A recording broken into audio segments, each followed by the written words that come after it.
Patriotism is dead. There's only rebels and tyrants now. Strange.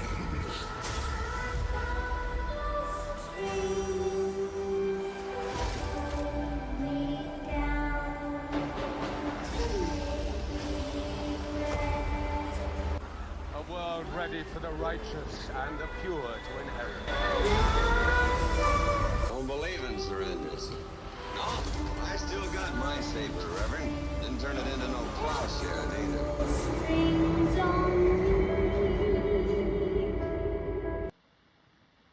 I'm taking over this territory. So if you haven't been following the Ethan Ralph Scarlett Hampton drama, they met up with Ben and Grace Thorpe somewhere. Could really give a shit, but anyways, let's just have Kino Casino announce it, and then we'll give my two opinion, because fuck you, that's why. She was arrested. Whoa! For cocaine. For 28 grams of cocaine. Ralph snitched! Oh, Ralph let's snitched! go! Let's go, Yes! Snitch Ralph! Yes! Yes! Fuck you, Scarlett, bitch! Fuck you, You know bitch! what? It's better, Suffer actually. in prison forever, Scarlett! No, Ash, this saved her life. Yes, it did. Actually, It would save her life if she had two neurons or two brain cells that remained that were actually functioning. Scarlett is someone who's like, I not to be mean, but I don't think she has a functioning brain due to massive drug use. Like that shit, the lights are on, but no one's home. And of course, if you don't know, like, this is the second time she's trusted Ethan Ralph, right? This is like second or third time she's been burned by Ethan Ralph, like figuratively and literally, right?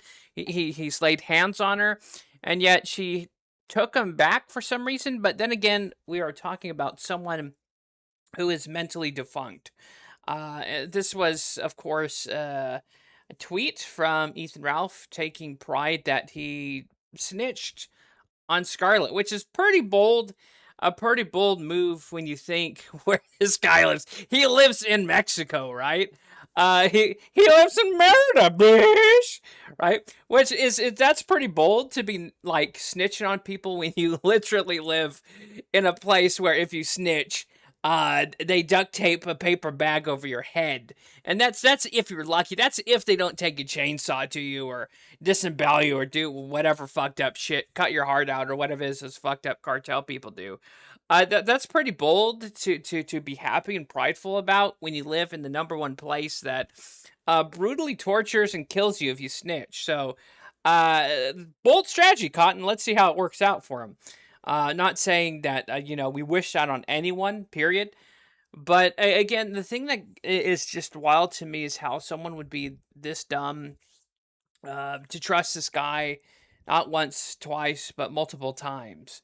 But then again, we have to consider the source material here that Scarlett is again got a mentally defunct brain. And Ralph is just as equally defunct and mentally handicapped. So I guess technically they're the perfect couple. Boy, isn't that messed up to say? But I don't know. Or it's just a wild dumpster fire that everyone gets to enjoy, and we don't have to experience any of that. We don't have to be. Well, most of us won't ever have to experience being turned in by their significant other or lover for getting the cocaine they wanted to do on vacation together. So, and I think Ralph is just a vindictive. There's another bridge he burnt recently with another person who was just reading super chats on the show.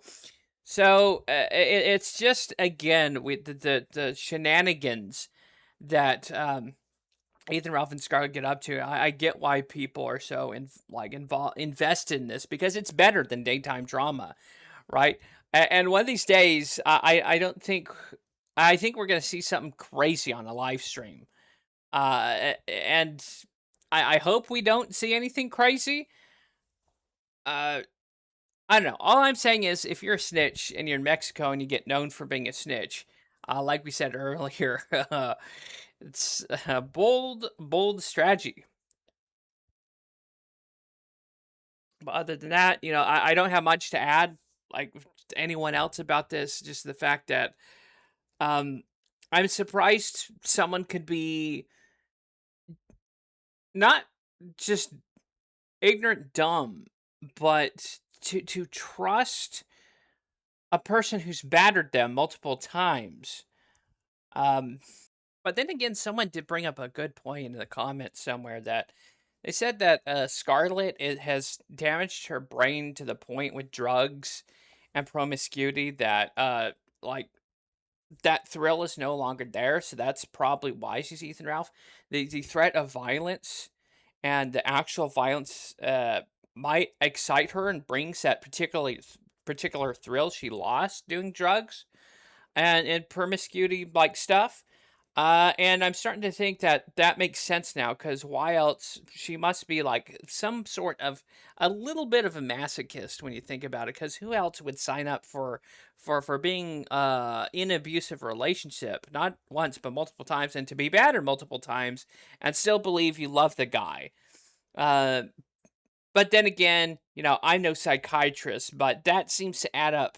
That seems to make more sense than anything else, because either that or she's just that mentally, again, defunct or retarded, whatever term you want to use. And hey, at least both idiots have phones, and at least both idiots can live stream their absolute dumpster fire of a life for us, and we can all come out feeling better about ourselves. And that's pretty much it. That's all I have. The 2 cents I have on it. It's pretty normy and like dumb. You're not gonna get any like spicy, interesting take out of me, but that's my sense on it, and I can't help but to concur and agree with some of these other observations people have made. And there's still more to come, and she'll probably, um, I don't think Scarlett is the kind of person who will ever recover. I think her inevitable end is probably via overdose or death by domestic violence in some way. Um, I hate to say that, but from what we're seeing here, it's probably a high probability. Unfortunately, unless maybe she does prove us all wrong and serves her sentence and gets out, because it's a felony in the state of Indiana to have that much cocaine. So she probably got enough for her and him, and he just took advantage of that and ratcheted her out to the cops to get back at her for God knows what. But uh, and if she does learn from this, then boy, oh boy. Uh, uh anyways, at least we watch Ralph and Scarlett, we can thank our lucky stars that we have the lives we have. I mean, it. I know for me personally, when when I see this shit, I'm like, you know what? Maybe this dead end careerless job I got, it isn't as bad as I thought, and at least we're not in this situation where we're streaming all of our dirty laundry and our failures live for everyone to enjoy and watch, and for pittance, for barely even any like decent amount of money. So, and the fact that I guess most of us don't have to e-beg is a blessing too when you look at quartering, right? And DSP.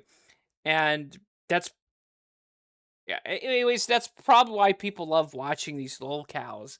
Is it's a self-esteem booster for sure, and it does make you feel better about yourself, because you can point and laugh at these just rejects for human beings as they essentially self-immolate themselves, is what it is. It's a quite a morbid and macabre thing.